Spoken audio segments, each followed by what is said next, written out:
I'm Jake Williams, this is Chasing Cars, and this week we're spending time with one of our favourite light cars, the Mazda 2. This is the 2017 model, and you'd be forgiven for questioning that statement. Instead of going for radical styling changes, Mazda have gone for a better value approach, adding more equipment and not raising prices. So, with new added equipment and extra safety features, does the Mazda 2 have enough to stay on top of the light car segment? Jump in with me now and let's start finding out.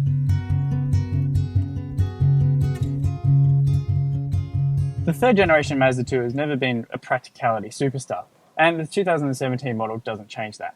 You still get these reasonably sized door pockets and a large glove box, as well as this centre cubby here, which features an SD card holder for the navigation system, as well as two USB inputs and a 12-volt socket. You also get these reasonable sized cup holders in the centre console and a little bit of a storage bin over here, but the lack of an armrest is annoying, especially on longer journeys. As well as that, there's uncovered storage as well, so remember to take your belongings when you leave the car. From the Mazda 2 Max and upwards, you get Mazda's MZD Connect system. It's an excellent system that's very intuitive to use. You can either use it with a little rotary dial on the centre console, or you can use it as a touchscreen when you're stopped. The seats for the third generation Mazda 2 are also covered in this high quality fabric in the Genki model. They feature good adjustability, and even the driver's seat can be adjusted for height. But there's no lumbar adjustment for longer journeys, which means that your lower back can get a little bit sore. Otherwise, the cabin of the Mazda 2 is as good as the day it was released. There's good adjustability in the steering wheel, and on the Genki model and the GT above it, you get a good colour heads-up display, which displays speed limits and your speed. The Mazda 2 is a little bit more compact in the rear seat, as you can see. At just over 6 foot, I've got just enough headroom and just enough legroom, and 3 abreast is probably not a good idea. It's also a little bit featureless as well. There's no door pockets for passengers to put anything in, and this little dinky storage slot here is useless if the front passenger is using it. You only get one map pocket as well. Like the rear seat, the Mazda 2's boot is not class leading, though it is still quite usable.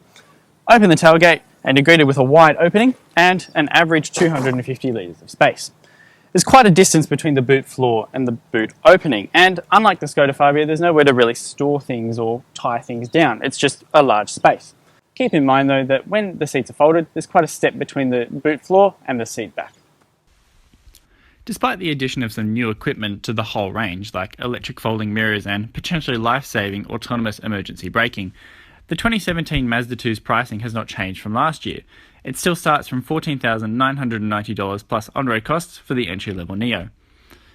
The Genki that we're driving today sits second from the top and is priced from $20,690 plus on-road costs for the manual.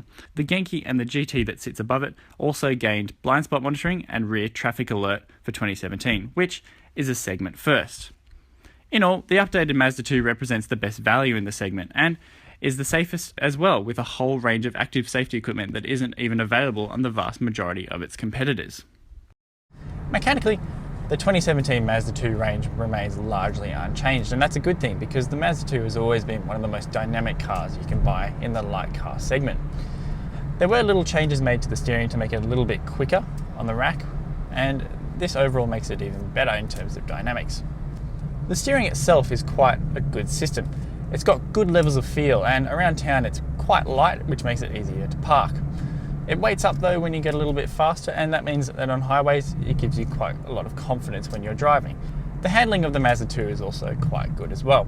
It's got good turn-in, and because the car is so light and so small, it's quite eager to tackle corners.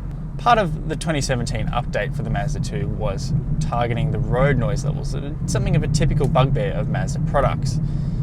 They added some extra sound insulation around the doors and around the boot. Powering the Mazda 2 is a 1.5 litre 4-cylinder engine from their Skyactiv engine family. It produces 81 kilowatts of power and 141 newton meters of torque, and for the light car class it feels quite peppy, a little bit grunty even. Despite being relatively grunty for its size, this engine is quite economical as well. The 2 Genki that we're driving today is actually a brand new car. It's only got 400 kilometers on it since it was new. And despite that, it's still returning an average of 6.8 litres per 100 kilometres, which is more than respectable for purely urban driving. In terms of transmissions in the Mazda 2, you can get a sweet 6-speed automatic, which is clever and it's precise in its operation, or you can get this, which is the 6-speed manual. Unlike a lot of cars, you can get the manual across the range, which is something we really applaud Mazda Australia for. The gearbox itself is light and precise, and there are bits of MX-5 in it as well. The clutch is good as well, it's quite light, and around town the manual doesn't make this a chore at all. Overall, dynamically, the new Mazda 2 remains at the top of the class. It's a fun little thing, it's got great steering and even better handling, and genuinely you cannot do better in this class. Is the 2017 update enough to keep the Mazda 2 at the top of its class? Well, I definitely think so. It's got an excellent standard equipment list, class-leading active safety levels, it looks great, it's economical, it drives very well, and most of all, it's got lots of character. It's a very good car indeed.